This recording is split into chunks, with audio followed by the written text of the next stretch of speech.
Index funds, mutual funds, hedge funds, or ETFs? I'm sure you've heard about this before. In this video, I'm going to explain these types of investments in a super simple and practical way. We'll start with what a fund actually is, then go over the different kinds, how they're managed, the risks involved, the fees you might pay, the strategies they use, and most importantly, who they're really meant for.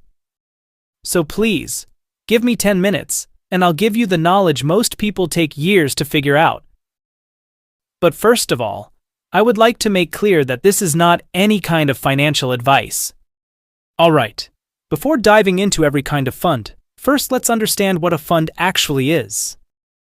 Imagine you and your friends are organizing a birthday party. Instead of one person buying everything, each of you puts in a little money. With that pooled budget, you can get food, drinks, decorations, cake, and even music. No single person has to worry about covering everything, and everyone gets to enjoy the full experience without the stress of managing it all alone. That's exactly how a fund works. A group of people pool their money together, and that money is used to invest in a variety of assets like stocks, real estate, or bonds.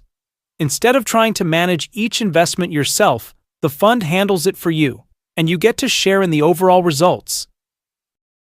Now that you've got a clear idea of what a fund is, let's dive into the different types.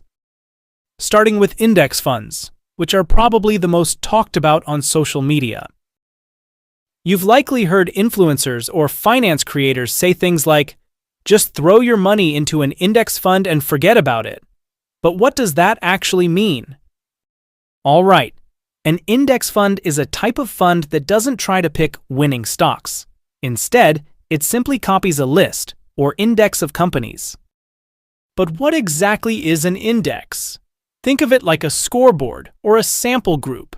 It's a list created to represent a certain part of the market. For example, the S&P 500 is an index that tracks 500 of the biggest, most established companies in the United States. The bigger the company is, the more weight it has on the index. If the S&P 500 goes up, it usually means the market as a whole is doing well. There are all kinds of indexes out there. Some indexes track tech companies in the US, like the famous NASDAQ. This index includes giants like Apple, Microsoft, and Amazon, and it's seen strong growth over the past decade thanks to the rapid rise of technology. Then there are industrial-focused indexes, like the Dow Jones Industrial Average, or just the Dow. This one tracks 30 large, well-established companies across different industries. Think Coca-Cola, Boeing, and Johnson & Johnson. There are also indexes for small companies, international markets, emerging economies, and even specific sectors like energy or healthcare. I think you got the idea. No picking, no guessing.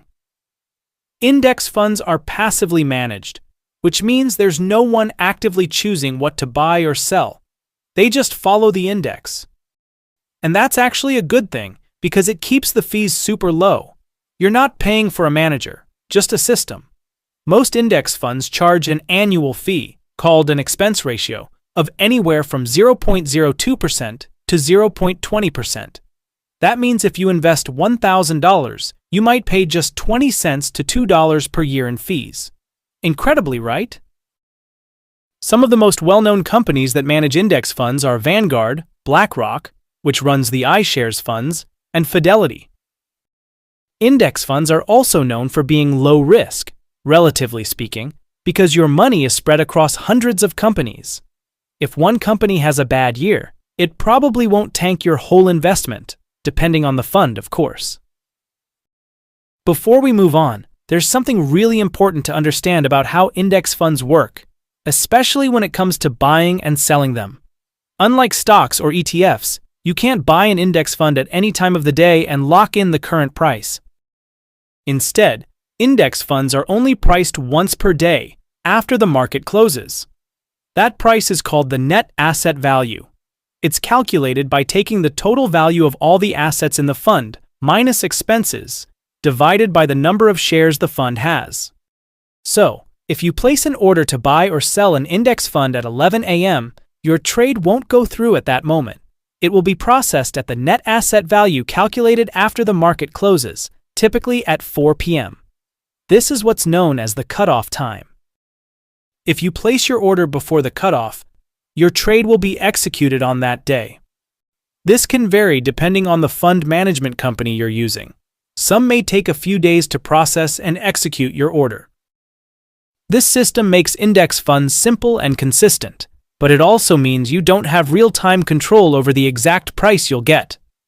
For most long-term investors, that's totally fine, but it's something to be aware of, so you're not surprised when the trade doesn't go through right away. So why are index funds so popular? Simple.